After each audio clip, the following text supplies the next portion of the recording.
Tengan todos y todas un excelente día. Les doy la más cordial bienvenida a esta nueva cápsula para que conozcamos un poco más en profundidad una institución que podríamos denominar como reciente en nuestro ordenamiento jurídico, denominada Acuerdo de Unión Civil.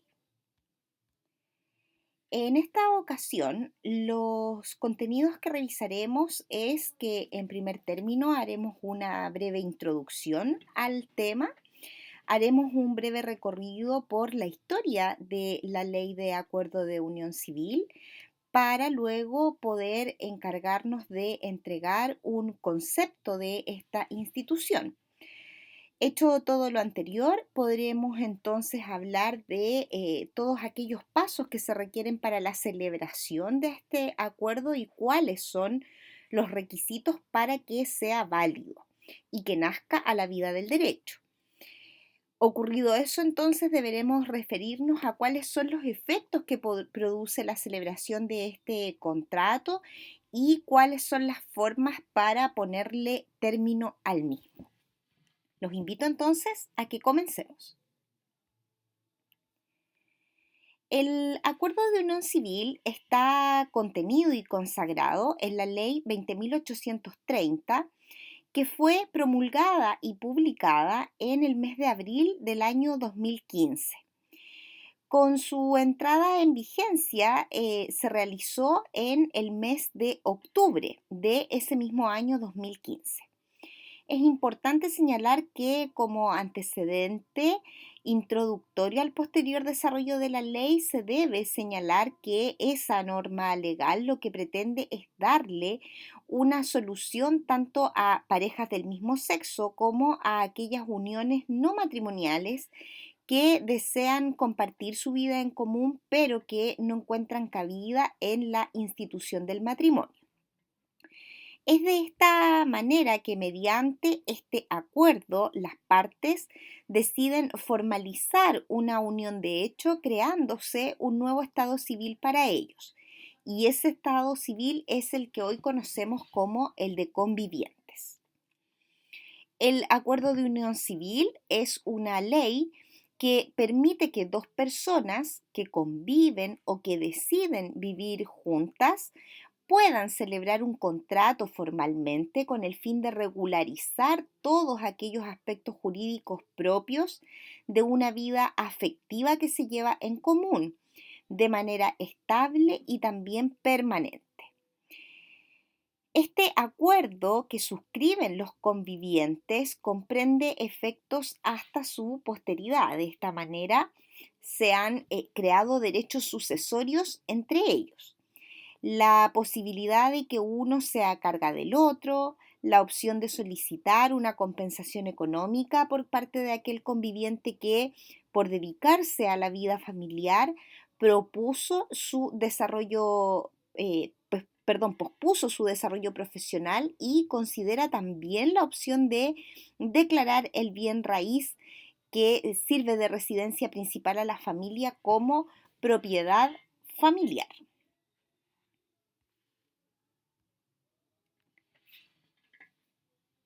La historia de esta ley, bueno, ya sabemos que está consagrada finalmente en la ley 20.830, que es la que finalmente crea, promulga y publica el Acuerdo de Unión Civil. Sin embargo, para que esta ley haya nacido a la vida del derecho, se compuso principalmente de dos mociones parlamentarias bastante relevantes. La primera de ellas fue presentada por el senador de la República, Andrés Alaman, el día 29 de junio del año 2010. El proyecto se creó con el nombre de Acuerdo de Vida en Pareja y de él se mantuvieron algunos efectos jurídicos importantes, tales como consagrar como única obligación entre las partes que contratan el deber de ayuda mutua y consagrar derechos sucesorios para el conviviente sobreviviente. Instituciones que en definitiva son símil a la del matrimonio. Luego se envió un segundo proyecto de ley mensaje del que era entonces y actual presidente de la República, Sebastián Piñera, por ahí por agosto del año 2011, quien impulsó este acuerdo con el fin de poder brindar una respuesta a aquellas parejas que vivían en Chile como convivientes, así como también darles una respuesta y también oportunidad a las personas del mismo sexo carentes de legislación capaces de que pudieran regular entonces los efectos de la vida en común que decidían llevar a cabo. Tras la fusión de estas dos iniciativas de ley, hubo una serie de avances y modificaciones en la materia que concluyeron finalmente con la creación de la ley que actualmente conocemos como Acuerdo de Unión Civil. A partir de esto, entonces, en el artículo primero de la ley 20.830 se define al acuerdo de unión civil como un contrato celebrado entre dos personas que comparten un hogar, con el propósito de regular los efectos jurídicos derivados de su vida afectiva en común de forma estable y permanente. De este modo, podemos encontrar elementos de este concepto que son los siguientes. En primer lugar, estamos hablando de un contrato que se celebra entre dos personas. A diferencia del concepto que nos entrega el matrimonio, aquí no se hace la distinción de sexo que se señala precisamente en el artículo 102 del Código Civil, que indica expresamente que el matrimonio es un contrato solemne que se celebra entre un hombre y una mujer. Otro elemento del acuerdo de unión civil podemos señalar que ambas personas comparten un hogar. Por otro lado, las partes celebran el contrato con el propósito de poder regular los efectos jurídicos que derivan de su vida en común. Por ejemplo, sería el caso de los derechos sucesorios y también ciertas condiciones sociales. También podemos señalar que las partes celebran este contrato de forma estable y permanente. Los contrayentes o las personas que concurren a celebrar este contrato se van a denominar como convivientes civiles y la propia ley señala que serán considerados parientes para todos los efectos legales, como por ejemplo para el caso de las inhabilidades para contraer matrimonio con otras personas. Existirá también entre el conviviente civil y los consanguíneos, o sea, los parientes, ¿verdad? Por línea sanguínea de la persona con la que está unida por un acuerdo de unión civil, parentesco por afinidad, al igual como ocurre en el caso del matrimonio. De esta manera, los padres de uno de los convivientes serán considerados parientes del otro conviviente, afectándole entonces los efectos del parentesco, que en este caso es la afinidad. Es decir, no pueden contraer matrimonio entre ellos. Dentro de los efectos principales de este acuerdo, se pueden señalar que se crea un nuevo estado civil, que es el de conviviente civil, y estos son considerados como parientes para todos los efectos legales. También se generan mediante este acuerdo una serie de derechos y obligaciones para los convivientes civiles. En cuanto a la celebración del acuerdo de unión civil y los requisitos para que éste sea válido, debemos necesariamente recurrir a aquello que señala el artículo quinto de la ley 20.830, en el sentido de indicar que el acuerdo de unión civil se celebrará en el Servicio de Registro Civil e Identificación y ante cualquier oficial, el que deberá levantar un acta de todo aquello que se obre en esa oportunidad, que más tarde deberá ser firmada o suscrita por los contrayentes. La celebración puede efectuarse en el lugar de la oficina del servicio o bien en aquel lugar que indiquen los contrayentes siempre que se encuentre ubicado dentro del territorio jurisdiccional respectivo. En este caso, los contrayentes deben declarar bajo juramento o promesa, según sea su creencia o culto, por escrito, oralmente o mediante el lenguaje de señas, respecto del hecho de no encontrarse ligados por un vínculo matrimonial no disuelto o por algún otro acuerdo de unión civil vigente. Este acuerdo podrá celebrarse, al igual que en el matrimonio, por mandatario facultado especialmente para este efecto. Ahora, este mandato deberá otorgarse por escritura pública en la que se deberán indicar necesariamente los nombres, apellidos, nacionalidades, profesiones u oficios y el domicilio de los contrayentes que van a quedar sujetos al acuerdo. Y del mismo modo se requerirá indicar los mismos datos respecto del mandatario.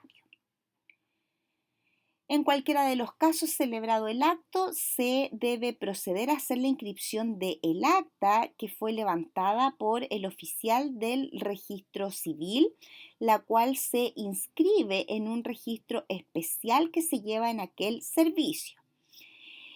El registro especial de acuerdos de unión civil que llevará el servicio de registro civil deberá incluir las siguientes referencias. En primer lugar, se debe indicar el nombre completo y sexo de los contrayentes, la fecha, hora, lugar y comuna en la que se celebra este contrato, así como la certificación realizada por el oficial del registro civil respecto del cumplimiento de los requisitos que hemos señalado previamente para su celebración. Ahora bien, para que este contrato sea válido, será necesario que los contrayentes en primer lugar sean mayores de edad. En segundo lugar, que tengan la libre administración de sus bienes, o sea, que no hayan sido declarados interdictos. Y en tercer lugar, que hayan consentido libre y espontáneamente en su deseo de poder celebrar este contrato. ¿Cuándo va a haber falta de consentimiento libre y espontáneo? Pues bien, en el caso si ha habido un error en la identidad del otro cónyuge. Yo creo estarme casando con Juan, pero en realidad me casé con el hermano gemelo de Juan, por ejemplo. Si ha habido fuerza también, por ejemplo, si uno de los contrayentes fue obligado, sea por una presión psicológica o bien por algún tipo de fuerza física. El acuerdo de unión civil, a diferencia del matrimonio, no puede ser celebrado por menores de 18 años, aunque estos cuenten con la debida autorización, como acontece en el caso del matrimonio. También es importante tener presente que no pueden celebrar este contrato y se consideran por tal como impedimentos para la celebración de este acuerdo en el caso de los ascendientes y descendientes por consanguinidad o afinidad, los colaterales por consanguinidad en el segundo grado y las personas que se encuentren ligadas por un vínculo matrimonial no disuelto o un acuerdo de unión civil vigente, teniendo en cuenta que, como se trata de un nuevo estado civil, resultan ser incompatibles unos con otros. Dentro de los mismos impedimentos para celebrar el acuerdo, es importante señalar que en el caso de que un acuerdo de unión civil haya expirado, la mujer que está embarazada no podrá contraer matrimonio con un varón distinto ni celebrar un nuevo acuerdo antes del parto o no habiendo señales de preñez antes de cumplirse los 270 días subsiguientes a la expiración del acuerdo. Esta norma existe casi de manera idéntica a aquello que se señala para el matrimonio. El oficial del registro civil correspondiente no permitirá la celebración del matrimonio o del nuevo acuerdo de unión civil sin que por parte de la mujer se justifique no estar comprendida en este impedimento que se les ha señalado, es decir, que la mujer justifique, por ejemplo, a través de la exhibición de un certificado médico de la circunstancia de no encontrarse embarazada. Ahora, ¿cómo vamos a realizar este trámite?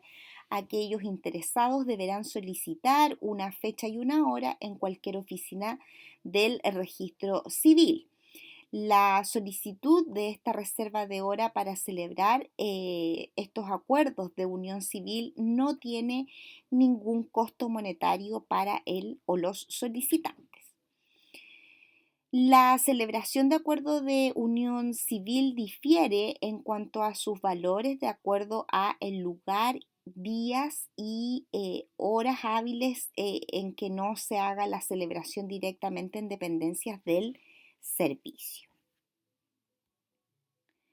En cuanto a los efectos del acuerdo de unión civil, podemos señalar que los convivientes civiles se deben ayuda mutua, estando también obligados a solventar todos los gastos que se generan por su vida en común en conformidad ciertamente a las facultades económicas que tenga cada uno y al régimen patrimonial que exista entre ellos.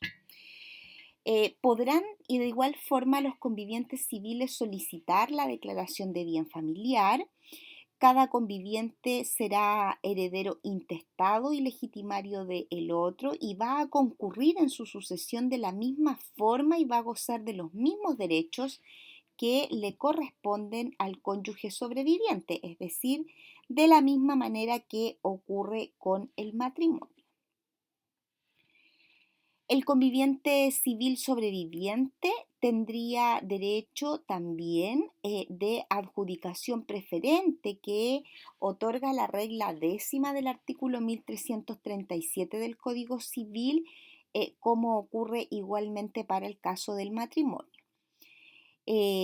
También se reconoce la legitimación activa para poder reclamar las indemnizaciones derivadas de los perjuicios a que hubiere lugar por el hecho ilícito de un tercero que hubiere causado el fallecimiento de su conviviente civil o que lo imposibilite para ejercer por sí mismo las acciones legales correspondientes sin perjuicio de las otras indemnizaciones a que tenga derecho.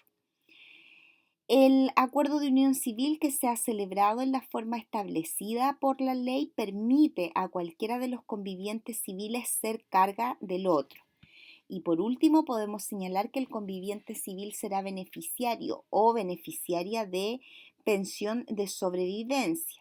En cuanto al régimen patrimonial aplicable al acuerdo, la ley indica que los convivientes civiles conservarán la propiedad, goce y administración de los bienes adquiridos a cualquier título antes de la celebración del contrato y de los que adquieren durante la vigencia del mismo, a menos que se sometan de manera expresa a las reglas que se establecen en el artículo 15 de la ley 20.830.